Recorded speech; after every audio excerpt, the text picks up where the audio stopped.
ወደ ዕለቱ የውጭ ምንዛሬ ዋጋ እንሄዳለን። በአሜሪካን ዶላር እንጀምራለን። ከፍተኛ መግዣ ዋጋ ያላቸው ባንኮች አቢሲኒያ ባንክ አንድን የአሜሪካን ዶላር በ147 ብር ከ76 ሳንቲም ሲገዛ ብርሃን ባንክ በ147 ብር ከ70 ሳንቲም፣ አማራ ባንክ በ147 ብር ከ67 ሳንቲም እንዲሁም ኦሞ ባንክ በ147 ብር ከ60 ሳንቲም ይገዛሉ።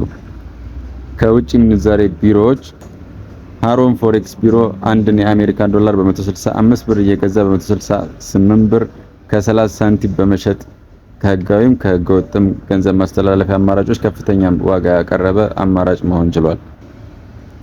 አንድን የሳውዲ ሪያል በ42 ብር ከ41 ሳንቲም አዋሽ ባንክ፣ ዘምዘም ባንክ 42 ብር ከ29 ሳንቲም፣ ሂጅራ ባንክ 41 ብር ከ09 ሳንቲም እየገዙ ይገኛሉ።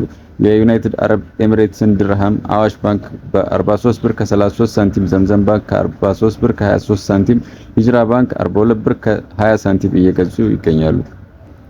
ወደ አውሮፓ ዩሮ እናልፋለን። አንድን የአውሮፓ ዩሮ ገዳ ባንክ በ175 ብር ከ48 ሳንቲም፣ ስኬት ባንክ 173 ብር ከ44 ሳንቲም፣ አሃዱ ባንክ 172 ብር ከ46 ሳንቲም ከፍተኛ የመግዣ ዋጋ ያላቸው ባንኮች ሆነው ተመዝግበዋል።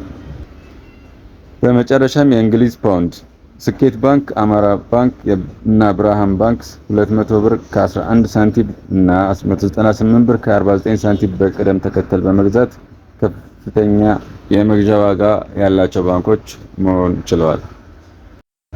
ስለተከታተሉን እናመሰግናለን። ዘገባውን ከወደዱት ላይክ በማድረግ ድጋፎትን ይግለጹልን። ሀሳብ አስተያየቶን ኮሜንት ላይ አስቀምጡልን። ለፔጁ አዲስ ከሆናችሁ ደግሞ ሰብስክራይብ በማድረግ ይቀላቀሉን። መልካም ቀን።